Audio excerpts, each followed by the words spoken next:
And Coos Bay and the surrounding rural areas have struggled for years, but $25 million in federal funds could change that. Yeah, the Port of Coos Bay is transformed into the first fully ship-to-rail port facility on the West Coast. Madison News is showing us the long-term impacts the economy this project could bring. Infrastructure projects like the port development in Coos Bay often create short-term economic boosts.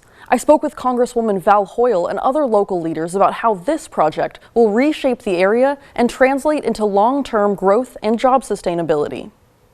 In our previous coverage, Oregon Representative Val Hoyle told us about her goals for the Port of Coos Bay.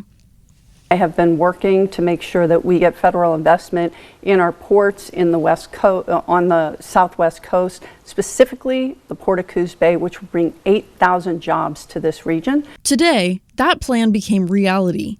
Millions of federal dollars are heading to Coos Bay to help transform the port, and the development will have huge long-term benefits in the community.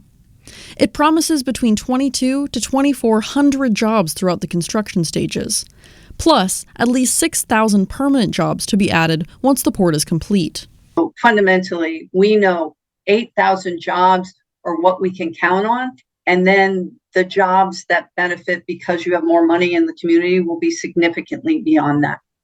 The development is long overdue.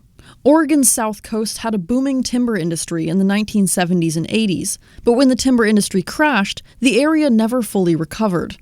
Local officials are looking forward to the change. The thousands of jobs alone that this would bring to the area, creating good wage jobs that families can live and work here and stay here instead of moving away. It's just going to increase the ability for the businesses to have even more consumers here, people living and growing in the area together. It's going to bring an economic boom to this area that we have been long awaiting. Still, there is a long way to go before work begins on the port. And Congresswoman Hoyle says training the new workforce could take a decade.